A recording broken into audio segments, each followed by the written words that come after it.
أرسلنا نوحا إلى قومه أن أنذر قومك من قبل أن يأتيهم عذاب أليم. Bismillahirrahmanirrahim. Assalamualaikum warahmatullahi wabarakatuh.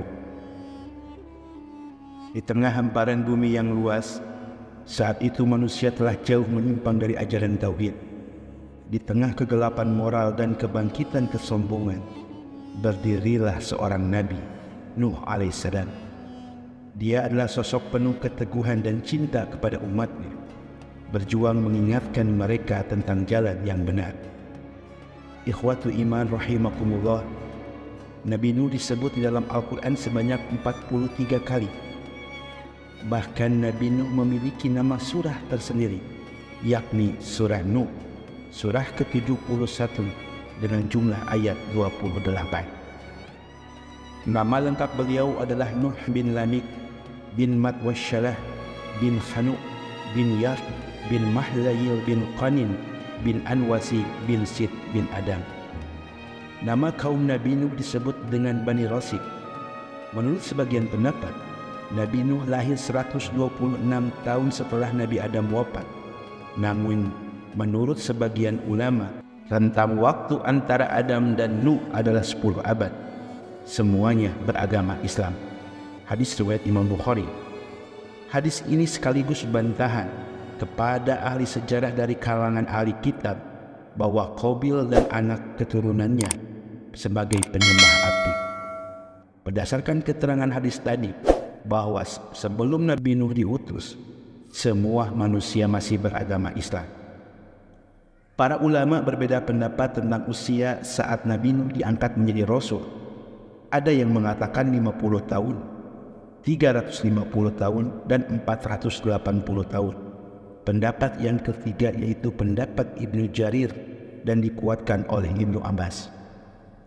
Nabi Nuh memiliki keistimewaan, di antaranya beliau memiliki umur yang panjang. Beliau berdakwah di kaumnya selama 950 tahun. Sebagaimana di dalam Al-Quran, وَلَقَدْ أَرْسَلْنَا نُوحًا إِلَى قَوْمِهِ فَلَبِثَ فِيهِمْ أَلْفَ سَنَةٍ إِلَّا 50 عَامًا فَأَخَذَهُمُ الطُّوفَانُ وَهُمْ ظَالِمُونَ. Dan sesungguhnya kami telah mengutus Nuh kepada kaumnya, maka ia tinggal di antara mereka 1000 tahun kurang 50 tahun.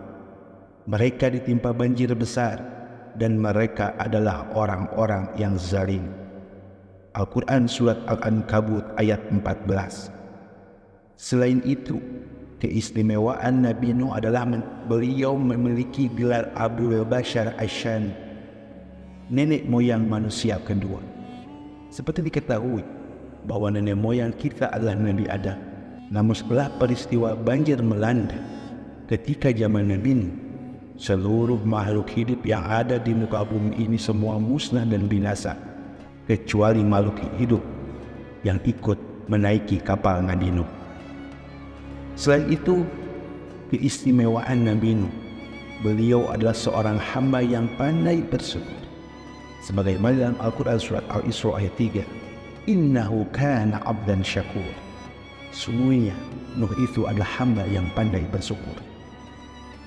Kemudian Nabi Nuh adalah Rasul pertama yang diutus di dunia oleh Allah, sebagaimana diterangkan dalam sebuah hadis tentang syafaat. Ada sekelompok manusia yang ketika hari penghisaban mereka takut akan penghisaban. Mereka memohon, meminta syafaat. Kemudian mereka datang kepada Nabi Adam. Mereka berkata, wahai Adam, engkau adalah manusia yang pertama. Engkau ditiupkan langsung ruhnya oleh Allah Subhanahu wa Ta'ala. Maka mohonkanlah syafaat kepada Allah agar aku diampuni, agar aku bisa keluar dari tempat ini. Nabi Adam pun berkata, aku tidak mampu dan aku tidak bisa, karena aku pernah melakukan suatu perbuatan di mana Allah pernah marah kepadaku, yakni Allah melarang aku untuk mendekati pohon kuldi, tapi justru aku mendekati pohon itu. Silahkan cari ke orang lain, datangilah Nabi yang lain. Maka orang-orang tersebut datang kepada Nabi Nuh. Mereka berkata, "Ya Nuh, anta awwalu rusuli ila ahli al-ard." Wahai Nuh, kamulah rasul pertama kepada penduduk bumi ini. Kalimat rasul pertama menandakan bahwa Nabi Nuh adalah rasul pertama yang diutus oleh Allah Subhanahu wa taala. Ikhwatul iman rahimakumullah. Allah Subhanahu wa taala telah menyebutkan di dalam Al-Qur'an tentang kisah Nuh dan kaumnya. Ajab berupa banjir besar yang menimpa kaumnya. Begitu juga Allah Subhanahu wa taala menceritakan bagaimana Dia menyelamatkan Nuh dan pengikutnya. Kisah tersebut terdapat dalam beberapa surah. Yang pertama ada di dalam surah Al-A'raf ayat 59 sampai 64. Dalam Al-Quran surat Yunus ayat 71-73. Dalam Al-Quran surat Al-Anbiya ayat 76 sampai 77. Surah Al-Mu'minun ayat ke-23 sampai 30. Surah As-Su'ara ayat 105 sampai 122. Surah Al-Ankabut ayat 14 sampai 15. Surah Al-Qamar ayat 9 sampai 17 dan surat Nuh ayat 1 sampai 28 dan surat Hud ayat 25 sampai 49. Sebagaimana yang disebutkan dalam hadis yang diriwayatkan oleh Imam Al-Bukhari, bahwasanya jarak antara Nabi Adam dan Nabi Nuh itu berjarak 10 abad dan semuanya beragama Islam. Artinya ketika itu manusia di muka bumi takwilnya benar dan lurus, tidak melakukan kesyirikan. Namun di zaman Nabi Nuh terjadi penyimpangan akidah, yakni muncul kesyirikan dengan adanya penyembahan patung-patung. Sebagaimana dalam Al-Quran surat Nuh ayat 23, Allah Subhanahu wa taala berfirman, وَقَالُوا لَا تَذَرُنَّ آلِهَتَكُمْ وَلَا تَذَرُنَّ وَدًّا ولا سواعا ولا يغوث ويعوق ونسرا. Dan mereka berkata, jangan sekali-kali kamu meninggalkan penyembahan Tuhan-Tuhan kamu, dan jangan pula sekali-kali kamu meninggalkan penyembahan Wad, dan jangan pula Suwa, Yaguts, Ya'uq, dan Nasr. Ibnu Abbas berkata, nama-nama yang disebutkan pada ayat tersebut adalah para lelaki soleh dari kaum Nuh. Ketika mereka telah diwafatkan, iblis datang membisikkan agar orang-orang yang masih hidup membuat patung orang-orang soleh itu di majelis mereka dan memberinya nama dengan nama mereka. Selanjutnya mereka membuat patung tersebut, namun tidak untuk disembah. Namun ketika orang-orang tersebut meninggal dan ilmu telah musnah, akhirnya generasi selanjutnya menyembah patung-patung itu. Jadi generasi pertama itu belum menyembah, baru hanya sekedar membuat patung-patung orang-orang soleh. Baru setelah generasi yang pertama itu wafat, muncul generasi yang baru, barulah di sana mereka menyembah patung-patung tersebut. Hal ini diriwayatkan oleh Imam Bukhari dalam Sahihnya tentang pembahasan bab tafsir surah Nuh. Ibnu Jarir At-Tabari menjelaskan mereka adalah generasi yang hidup antara Adam dan Nuh. Mereka punya pengikut yang selalu setia mendampingi mereka. Ketika mereka meninggal dunia, para pengikut itu mengatakan, seandainya kita membuat patung-patung mereka, niscaya kita akan selalu rindu untuk beribadah setiap kali mengingat mereka. Akhirnya para pengikut itu pun membuat patung orang-orang soleh tersebut. Setelah mereka meninggal dunia dan disusul oleh generasi selanjutnya, kemudian iblis datang dengan melancarkan tipu daya dan perangkapnya, hingga akhirnya patung-patung itu menjadi berhala yang disembah untuk meminta turun hujan dan hajat-hajat lainnya. Patung yang pertama kali disembah di dunia adalah patung yang bernama Wad, dan Wad itu adalah anak tertua dan paling berbakti kepada Nabi Adam. Maka dengan adanya penyembahan terhadap patung orang-orang soleh tersebut, itulah awal mulanya kesyirikan muncul di dunia, sehingga diutuslah Nabi Nuh untuk berdakwah kepada kaumnya agar mereka kembali kepada kemurnian tauhid. Allah Subhanahu wa taala berfirman, "Inna arsalna Nuhan ila qaumi an anzir qaumak min qabli an ya'tiyahum adzabun alim." Sesungguhnya kami telah mengutus Nuh kepada kaumnya dengan memerintahkan, berilah kaummu peringatan sebelum datang kepadanya azab yang pedih. Maka Nabi Nuh pun mulai berdakwah kepada kaum. Beliau melarang kaumnya agar tidak menyembah selain Allah berupa berhala, patung dan togut. Nabi Nuh memberi peringatan, pemahaman kepada mereka tentang esensi ajaran tauhid, bahwa la ilaha illallah, tidak ada Tuhan yang berhak disembah selain Allah. Nuh berkata, "Qala ya qaumi inni lakum nadhirun mubin." Hai kaumku, sesungguhnya aku adalah pemberi peringatan yang menjelaskan kepada kami. Ani abudullaha wa taquhu wa atiun, yaitu sembahlah olehmu Allah, bertakwalah kepadanya dan taatlah kepadaku. Diceritakan bahwa Nuh berdakwah kepada kaumnya dengan berbagai macam dakwah yang dilakukan siang dan malam, dengan cara sembunyi-sembunyi ataupun terang-terangan, dan dengan memberi peringatan atau ancaman. Akan tetapi semua yang beliau lakukan itu tidak membuahkan hasil. Bahkan sebaliknya, kaumnya semakin tenggelam dalam kesesatan dan kesombongan. Mereka semakin intens dalam menyembah patung dan berhala.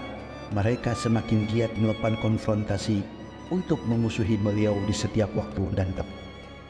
Mereka selalu mengintimidasi para pengikut Nuh dengan ancaman berupa hukuman kerajaan, pengusiran, tuduhan keji, dan kejahatan lainnya yang berkaitan dengan masalah mereka. Di antara sikap kaumnya yang menolak dakwah tauhid adalah ketika Nabi Nuh berdakwah, mereka menutup telinga mereka dengan jari-jarinya dan menutup muka mereka dengan bajunya, tanda ejekan kepada Nuh. وإني كلما دعوتهم لتغفر لهم جعلوا أصابعهم في آذانهم واستغشوا ثيابهم وأصروا واستكبروا استكبارا. Dan sesungguhnya setiap kali aku menyeru mereka kepada iman agar engkau mengampuni mereka, mereka memasukkan anak jari mereka ke dalam telinganya dan menutupkan bajunya ke mukanya, dan mereka tetap mengingkari dan menyombongkan diri dengan sangat. Surah Nuh ayat 7. Tidak hanya sombong dan mengejek, mereka juga menuduh Nuh adalah orang yang sesat. Sebagaimana mereka berkata para pemimpinnya, "Qala al-mala'u min qaumi inna lanaraka fi dhalalin mubin." Pemuka-pemuka dari kaumnya berkata, "Sesungguhnya kami memandang kamu berada dalam kesesatan yang nyata." Semua ejekan dan hinaan tidak menyurutkan langkah Nuh alaihissalam untuk terus berdakwah, bahkan sampai 950 tahun. Dengan kata lain, Nabi Nuh hidup bersama kaumnya dalam waktu yang sangat lama, tetapi hanya sedikit yang beriman terhadap dakwah kenabiannya. Setiap terjadi pergantian generasi kaumnya, mereka selalu berpesan kepada generasi berikutnya agar tetap tidak beriman dan menolak dakwah Nuh. Ketika orang tua melihat anaknya sudah tumbuh dewasa, ia menasihati anaknya itu untuk membenci Nabi Nuh dan tidak beriman kepada Nuh untuk selamanya. Melihat umatnya yang tidak mau berubah dan hanya sedikit yang beriman, beliau tidak melihat adanya kebaikan dan kemaslahatan pada kaumnya, hingga pada akhirnya beliau menyadari bahwa tidak ada lagi kebaikan yang bisa diharapkan pada diri mereka. Beliau sangat memahami betul bahwa kaumnya sudah melakukan hal-hal yang sudah berada di luar batas-batas kewajaran dan melampaui batas dengan cara menentang dan mendustakan dakwah tauhid dengan berbagai macam cara, baik dengan ucapan ataupun perbuatan. Pada akhirnya Nuh mengadu dan berdoa kepada Allah. قال رب إن قومي كذبون فافتح بيني وبينهم فتحا ونجني ومن معي من المؤمنين. Nuh berkata, "Ya Tuhanku, sesungguhnya kaumku telah mendustakan aku. Maka itu, adakanlah suatu keputusan antaraku dan antara mereka, dan selamatkanlah aku dan orang-orang mukmin besertaku." Asy-Syu'ara ayat 117 sampai 118. Ketika kejahatan mereka semakin dahsyat, sementara kesabaran Nabi Nuh sudah habis, beliau berdoa agar mereka diberi azab. Setelah itu Allah memerintahkan Nabi Nuh untuk segera membuat bahtera atau kapal yang besar.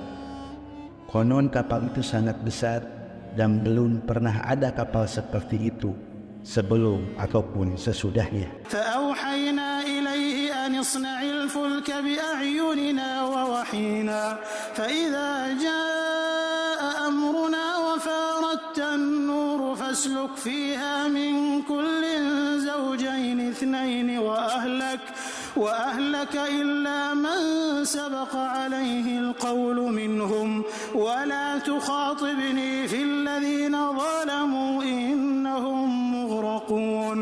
Lalu kami wahyukan kepadanya, buatlah bahtera di bawah pengawasan dan petunjuk kami.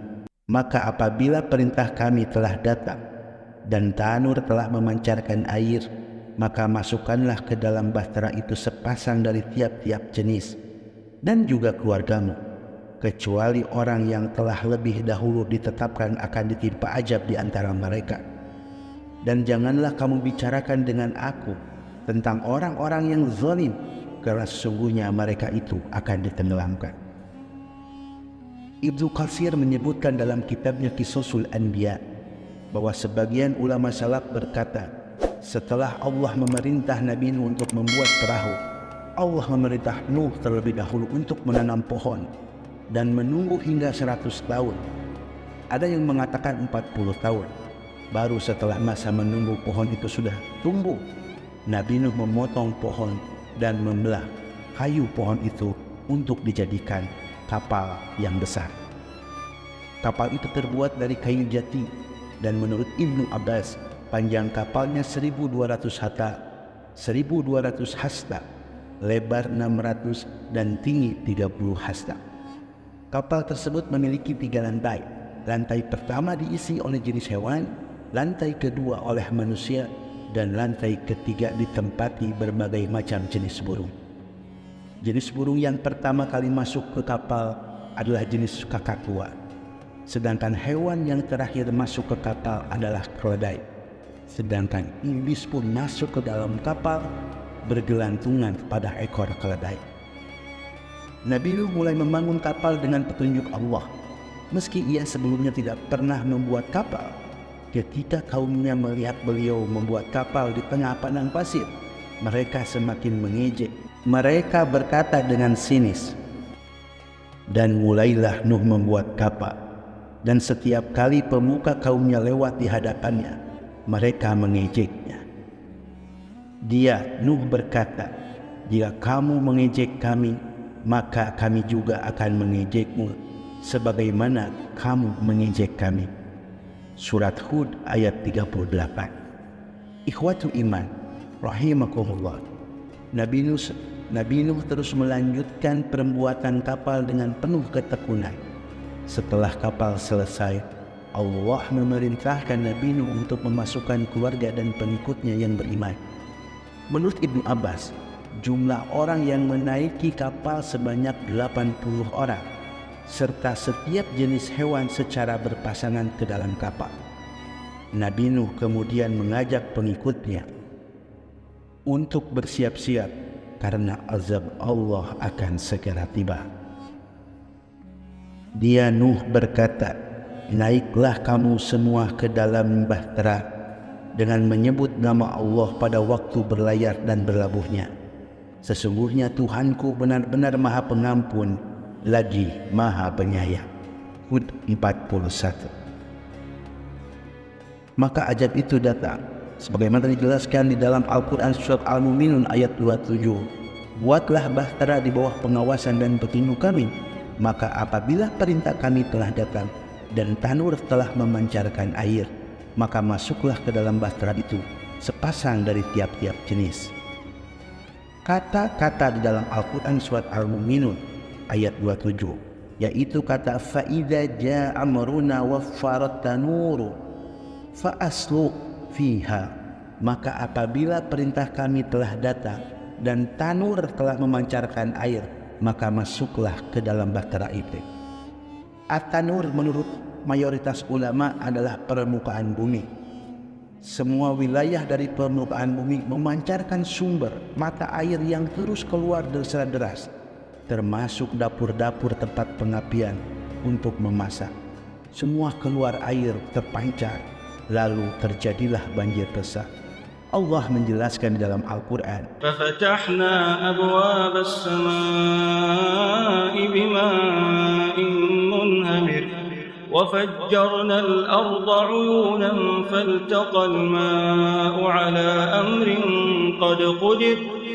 maka kami bukakan pintu-pintu langit dengan menurunkan air yang tercurah, dan kami jadikan bumi memancarkan mata air, maka bertemulah air-air itu untuk suatu urusan yang sungguh telah ditetapkan. Al-Qamar ayat 11-12. Hal ini terjadi karena Allah Subhanahu wa Ta'ala menurunkan hujan sangat lebat dari langit yang intensitas dan kapasitasnya belum pernah terjadi kapan dan dimanapun di bagian bumi, baik sebelum maupun sesudahnya, hingga menyebabkan banjir besar yang gerakan airnya seperti gelombang yang menjulang tinggi. Banjir begitu hebat hingga menenggelamkan seluruh kaum yang menolak untuk beriman. Kaum yang sebelumnya mengejek Nabi Nuh sekarang hanyut dalam arus air yang kuat. Ibnu Jarir dan ulama lainnya menyebutkan bahwa badai topan itu terjadi pada tanggal 13 Agustus menurut perhitungan hisab Al-Qibti. Sebagian ahli tafsir mengatakan bahwa air terus bergerak naik hingga mencapai ketinggian 15 hasta di atas gunung yang berada di bumi. Pendapat ini menurut informasi yang didapat dari ahli kitab. Ada yang mengatakan bahwa ketinggian air mencapai 80 hasta dan menggenangi seluruh bumi, sehingga tidak ada yang tersisa lagi satu makhluk hidup di muka bumi, baik yang besar maupun yang kecil, kecuali mereka yang berada di kapal Nabi Nuh. Imam Malik meriwayatkan dari Zaid bin Aslam, ia berkata, saat itu penduduk bumi berduyun-duyun memenuhi wilayah dataran tinggi dan pegunungan. Dan salah satu peristiwa yang paling menyedihkan dalam kisah Nabi Nuh adalah tentang salah satu anaknya yang tidak beriman. Ketika air mulai naik, Nabi Nuh melihat anaknya masih berada di luar kapal. Dengan penuh kasih sayang, Nabi Nuh memanggil anaknya, dan Nuh memanggil anaknya, sedangkan anak itu berada di tempat yang jauh terpisah. Wahai anakku, naiklah ke kapal bersama kami, dan janganlah engkau bersama orang-orang kafir. Namun anaknya menolak dan dengan sombong berkata bahwa ia akan menyelamatkan diri ke atas gunung. Dia, anaknya, menjawab, aku akan mencari perlindungan ke gunung yang dapat melindungiku dari air bah. Nabi Nuh memperingatkan bahwa tidak ada yang dapat selamat dari azab Allah kecuali orang-orang yang dirahmatinya. Tetapi anaknya tetap menolak hingga akhirnya ia tenggelam bersama orang-orang kafir.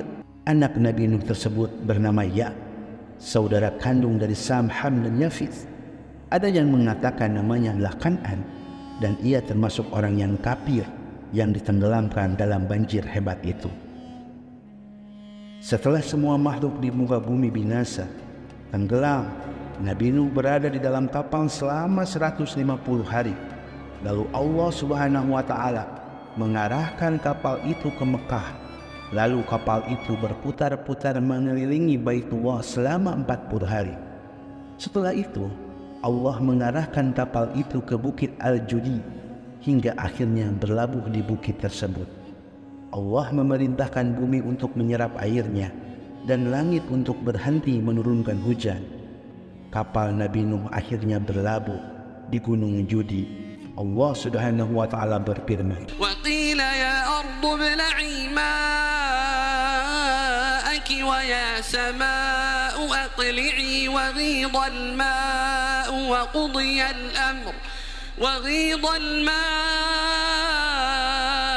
وقضي الأمر واستوت على الجودي وقيل بعدا للقوم الظالمين. dan difirmankan, wahai bumi, keranlah airmu, dan wahai langit, berhentilah. Maka air pun disurutkan, dan perintah Allah diselesaikan, dan kapal itu pun berlabuh di atas gunung Judi. Dan dikatakan, binasalah orang-orang zalim. Hud ayat 44. Menurut Ibnu Katsir, di dalam kitab Qisasul Anbiya, selanjutnya Nabi Nuh mengutus burung gagak untuk mencari informasi tentang keadaan yang sebenarnya di muka bumi atau daratan. Burung gagak itu pun terbang melaksanakan tugasnya hingga ia menemukan bangkai dan hinggap di atasnya. Beliau juga mengutus burung merpati, lalu burung itu kembali dengan membawa daun zaitun di pelatuknya dan kakinya berlumuran tanah lumpur. Dengan demikian, Nabi Nuh mengetahui bahwa air telah surut, banjir telah reda.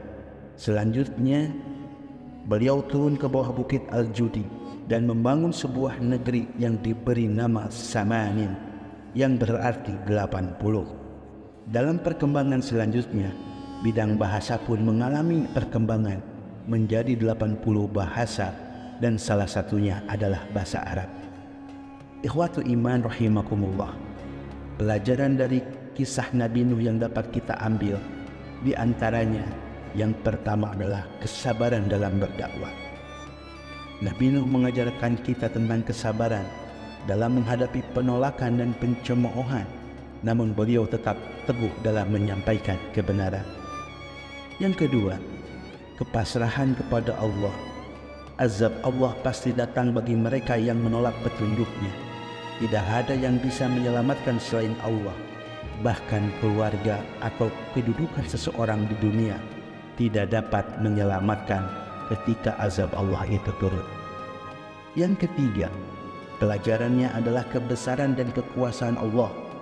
Kisah ini juga menunjukkan bahwa Allah mampu menimpakan ajal yang tidak bisa dihindari oleh siapapun kecuali mereka yang dirahmatinya.